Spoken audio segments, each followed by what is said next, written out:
All right, we're back. Step one, gotta put on our DIY t-shirt kit. There we go. Trail Tamer Laboratories. Doing way better now. But we got a pile of parts. We got a pile of parts going on the Jeep today. We got stiffies. We got more reinforcement. A bunch of work going into this thing today. So you guys are going to check out the front hydro bump reinforcement kit because we're always trying to do things better over here. All right, so it's Fisher again. We're back working on the XJ. We had these hydro bumps released a couple weeks ago. We've come up with a new design to make them a little bit more sturdy. So we're going to show you guys how to get that one installed today. It's going to be a very simple process, just an additional gusset that we really recommend having frame stiffeners for because you are welding directly to the body sheet metal. So step one, we're going to be removing all of this stuff that's in there right away here because we're going to have to reuse this tube.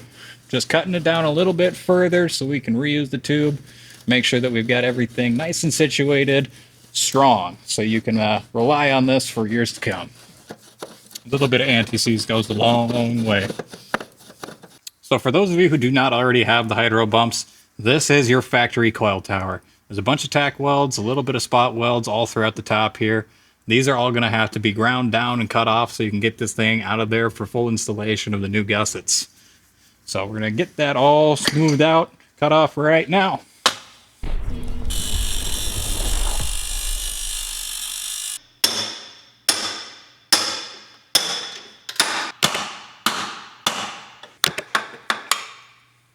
So now that we got this out of the way, you're going to have to clean up a couple of the weld portions down here that you didn't quite get off with the hammer and the chisel. That'll be part of the next step there. And then we're going to walk around the other side of the vehicle, show you guys what this is going to look like at the end. So we don't have it fully welded here across the top, but as you can see, we've got a lot of gussets. This major one that comes down here reinforces actually to the uniframe stiffeners here, keeps this nice and flush so you're keeping the same factory angle on your coil. This also has the added benefit you can actually relocate your coils. You can move them forward, you can move them back. It's another feature of this actual kit here. But we did take advantage of the amount of clearance that we've got here for the sway bar. Made a couple bends here so we don't have to worry about that making contact when you're off the trail and on the road. Another thing that we got to keep in mind here is you also have a track bar on the other side. So we had to make sure that we had plenty of clearance there in order to make sure that our stock track bar brackets will work for you just fine. So when you get this kit, you're going to get a flat plate, you're going to get a tube.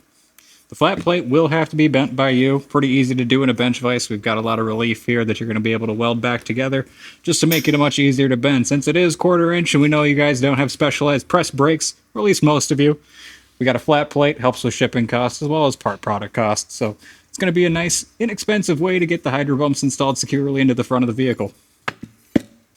All right, so when we're bending up these plates, we're going to want to make sure that we have the longer portion pointing towards the front of the vehicle with the clearance mark for the sway bar, as well as the track bar mount here. And then we found that 85 degrees works pretty darn well on this back angle. And this one's going to fall wherever it needs to for your particular vehicle. If you're going to be shifting the coils over, you may have to work with repositioning this actual arm to make sure that you've got enough clearance on your sway bar, as well as your track bar bracket on the driver's side. And then on the driver's side of the vehicle, same thing, long portion, facing forward of the vehicle. You want to make sure that you bend yourselves 2 mirror images, not 2 of the same bends. You could probably bend it back and weld it together, but we want to make sure that the integrity of the metal in the bent locations is as strong as possible. So when you're bending these ones up for installation, be sure to make sure that both of the long sides are pointing forward and you've got these bent properly downwards. In the interest of making sure that we don't have 2 lefts and 2 rights, I've verified the bend that we have on the vehicle. So we got at the front portion, we're going to be coming this way with it in the vise. And I find that you can actually get it right here in the hole. Should give you a good amount of leverage in order to get this one bent together.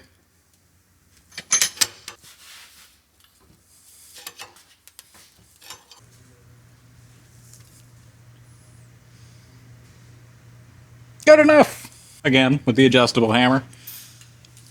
This one's got a little more meat in it though, so you may need to put some effort into this one. Helps if you weigh more than 160 pounds. Yeah, soaking wet. So good time for test fit. Now that you got your bends made, you want to make sure that you've got plenty of clearance along the actual track bar bracket, plenty of clearance for your sway bar. Make sure that you've got a nice, even, flush fitment on both sides. It looks like we're doing really good here. So next step is going to be to go get the tube in there. Really helps to have a nice flat surface. We're just going to butt the tube right up against the bottom, Weld it in there. Then we'll get it back burnt into the vehicle. So we got our tube here. In the interest of time for the video, we're not going to be cutting or cleaning up the old tube, so we got a new tube. This one, have a nice flat surface. You're going to actually just set the tube right in there, unless you need to decrease the overall length, but we find that this one, I mean, it's pretty darn good. If you've got a 5.5 inch, 4.5 inch or taller kit on an X-Jack, this should be just as much as you need for the amount of bump stop. There's plenty of adjustability within the actual hydro bump itself, so you can fine tune it exactly where you need to have it. Now that we've got it all flush mounted in there, we'll take our torch and get it all tacked in place. Hot blue weld, not going anywhere. Nobody should complain about Nobody is going to complain about that one. That's a good tight weld.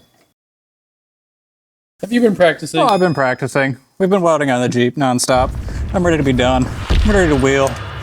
I'm tired of building. It's time to wheel. All right, there's a little hole here.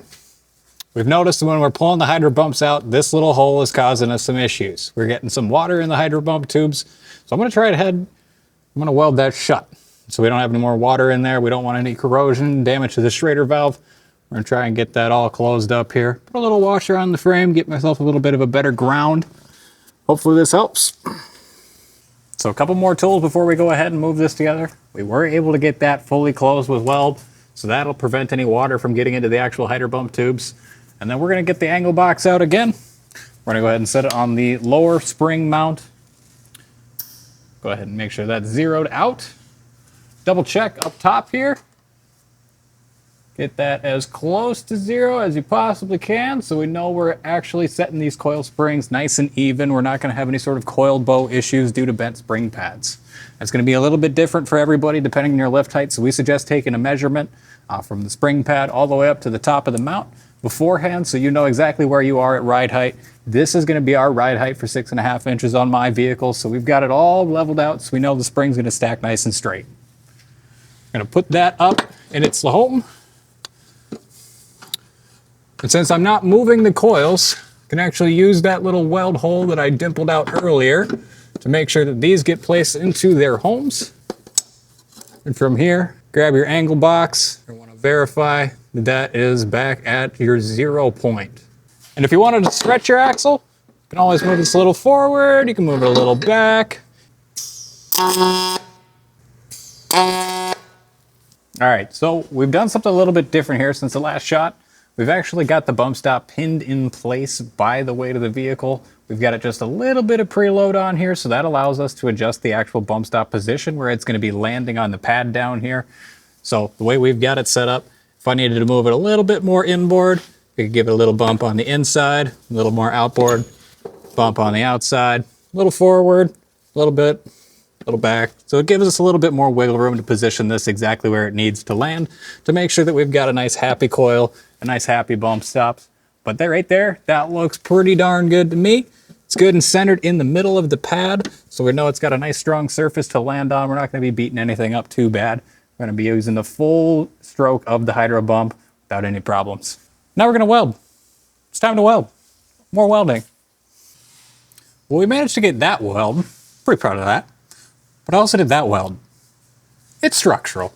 It'll be fine. It's a hell of a lot better than what we had in there before, so we're going to take that as mint. And that's essentially the whole process. We've got the gusset installed here. We've got the tube on the gusset itself. We've got it belted up against the factory pad here. So this is a incredibly strong package that you won't have to worry about. You won't have to worry about tacoing this piece up here. From there, take your isolator, slide it right up and over, reinstall your coil spring, and that's it. You're done. Really strong hydro bumps. So we get a little rowdy, we're not going to worry about bending anything. Thanks for watching, everybody.